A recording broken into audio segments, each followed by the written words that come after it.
তুমি এতক্ষণে লিখে ফেলতে, আমি এতক্ষণে কাজটা শুরু করে ফেলতাম, সে এতক্ষণে চলে যেত। তো আজকের ক্লাসে এই কথাগুলিকে তোমরা কিভাবে ইংরেজিতে বলবে সেটা শিখিয়ে দিব, এবং সেই সঙ্গে আরও অনেক গুরুত্বপূর্ণ সেন্টেন্স রয়েছে যেই সেন্টেন্সগুলি তোমরা প্রতিনিয়তই তোমাদের ভাষায় বলে থাকো, শুনে থাকো।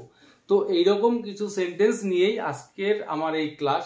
তো প্রথম যেই সেন্টেন্সগুলোর কথা বললাম, তুমি এতক্ষণে লিখে ফেলতে, মানে যতক্ষণ থেকে বসে আছো এতক্ষণে লিখে ফেলতে, সে এতক্ষণে খেয়ে ফেলতো। তো প্রথম সেন্টেন্স তুমি এতক্ষণে লিখে ফেলতে, তো এই সেন্টেন্সটাকে আমরা বলবো ইউ উড হ্যাভ। তারপর আমরা এখানে নিয়ে আসবো ভার্বের থার্ড ফর্ম। তো এখানে ভার্ব হচ্ছে লেখা, লিখে ফেলতে। তো you would have written, you would have written by now, you would have written by now, তুমি এতক্ষণে লিখে ফেলতে। তো পরের সেন্টেন্সটি সে এতক্ষণে খেয়ে ফেলতো। তো এই স্ট্রাকচার অনুসারে এই সেন্টেন্সটাকে আমরা কিভাবে বলবো? হি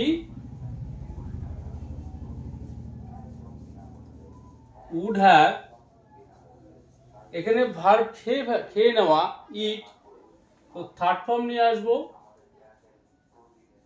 eaten. He would have eaten by now, সে এতক্ষণে খেয়ে ফেলতো। তো পরের সেন্টেন্সটি আমি এতক্ষণে সেখানে চলে যেতাম। তো এই স্ট্রাকচার অনুসারে আই উড হ্যাভ। তো যেহেতু এখানে প্রত্যেকটি সেন্টেন্সের মধ্যেই আমাদের উডের ব্যবহার করতে হচ্ছে, সাবজেক্টের পরে উড, তো এখানে অলওয়েজ আমরা হ্যাভ ব্যবহার করব, অর্থাৎ সাবজেক্ট যেই পার্সন বা যেই নাম্বারই থাক না কেন, তো এখানে হ্যাজের ব্যবহার কোথাও হবে না, সব ক্ষেত্রেই উডের পরে হ্যাভ, হি উড হ্যাভ। তো এরকমটা নয় যে হি সাবজেক্ট রয়েছে তার জন্য এখানে আমরা হ্যাজ ব্যবহার করব। তো আই উড হ্যাভ, আমি সেখানে চলে যেতাম, I would have gone there এতক্ষণে বাই নাও, আমি এতক্ষণে সেখানে চলে যেতাম। So I would have gone there by now, আমি এতক্ষণে সেখানে চলে যেতাম। তুমি এতক্ষণে তাকে ডেকে ফেলতে, you would have called her by now, এতক্ষণে তুমি তাকে ডেকে ফেলতে। তো এই স্ট্রাকচার অনুসারে ইজিলি তোমরা সেন্টেন্সগুলি তৈরি করতে পারবে। জাস্ট তোমাদের শুরুতে নিয়ে আসতে হবে সাবজেক্ট, তারপর উড হ্যাভ, তারপর থার্ড ফর্ম অফ ভার্ব, তারপর বাই নাও। তো এই স্ট্রাকচার অনুসারে আমাদের ডেইলি লাইফে যেই কথাগুলি আমরা বলে থাকি, এই জাতীয় সেন্টেন্সগুলি তোমরা বলার চেষ্টা করবে। তো এরপর আরেকটি সেন্টেন্স স্ট্রাকচার রয়েছে, আমি এই কাজটি করতে বাধ্য বা মজবুর, মানে এটা করা ছাড়া আমার আর কোনো বিকল্প নেই বা উপায় নেই, যে সে সেখানে যেতে বাধ্য বা সেখানে যেতে মজবুর, সে এটা করতে বাধ্য ছিল বা মজবুর ছিল। তো এই কথাগুলিকে এবার আমরা ইংরেজিতে বলতে শিখব। আমি এই কাজটি করতে বাধ্য, এই সেন্টেন্সটাকে বলবো I am bound, I am bound to do this work, I am bound to do this work, আমি এই কাজটি করতে বাধ্য। তো পরের সেন্টেন্সটি সে সেখানে যেতে বাধ্য, তো he is bound to, তারপর নিয়ে আসবো এখানে আমরা ভার্বের মেইন ফর্ম। তো শুরুতে সাবজেক্ট, তারপর বি ভার্ব, তারপর বাউন্ড টু, তারপর ভার্বের মেইন ফর্ম। তো he is bound to go there, সে সেখানে যেতে বাধ্য, সেখানে যেতে মজবুর। তো পরের সেন্টেন্সটি সে এটা করতে বাধ্য ছিল। তো প্রথমের দুটি সেন্টেন্স সিম্পল এখানে প্রেজেন্ট টেন্সে ছিল, বাট এই সেন্টেন্সটি পাস্ট টেন্সে রয়েছে। তো এক্ষেত্রে আমাদের জাস্ট বি ভার্বের পাস্ট ফর্ম ব্যবহার করতে হবে অ্যাকর্ডিং টু সাবজেক্ট। তো সে এটা করতে বাধ্য ছিল, এই সেন্টেন্সটাকে আমরা বলবো he or she was bound to do this. সে এটা করতে বাধ্য ছিল, he was bound to do this, মানে এটা করা ছাড়া তার কোনো উপায় ছিল না। তাহলে এই স্ট্রাকচারকে অ্যাপ্লাই করে তোমরা এই জাতীয় সেন্টেন্সগুলি নিজেরা তৈরি করতে পারবে। তো এখানে লাস্ট আরো একটি সেন্টেন্স স্ট্রাকচার রয়েছে, মনোযোগ সহকারে দেখার চেষ্টা করবে।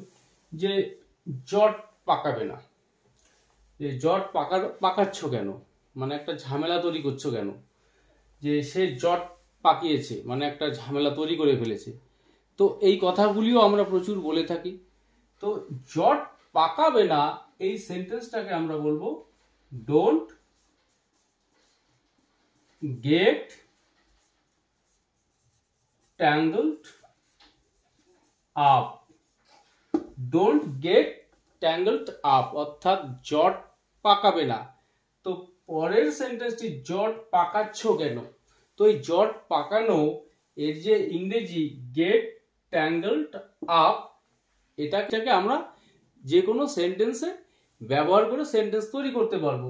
তো এই যে সেন্টেন্সটি জট পাকাচ্ছ কেন প্রেজেন্ট কন্টিনিউয়াস টেন্সে রয়েছে, ইন্টারোগেটিভ সেন্টেন্স। তো এই সেন্টেন্সটাকে আমরা বলবো why are you getting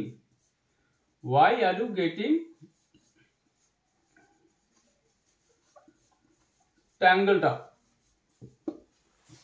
why are you getting tangled up অর্থাৎ জট পাকাচ্ছ কেন, ঝামেলা তৈরি করছো কেন।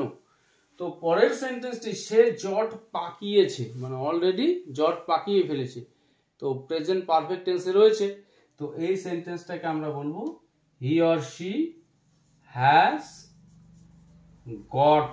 যেহেতু প্রেজেন্ট পারফেক্ট টেন্সে রয়েছে, তো এখানে আমরা গেট যে ভার্ব রয়েছে তার থার্ড ফর্ম নিয়ে আসবো got. He has got tangled up, সে ঝামেলা পাকিয়েছে বা জট পাকিয়েছে। তো পরের সেন্টেন্সটি তারা নিশ্চিত জট পাকাবে, মানে আমি শিওর, তারা যাচ্ছে গিয়ে নিশ্চিত জট পাকাবে। তো এই কথাটাকে আমরা কিভাবে বলবো, দে উইল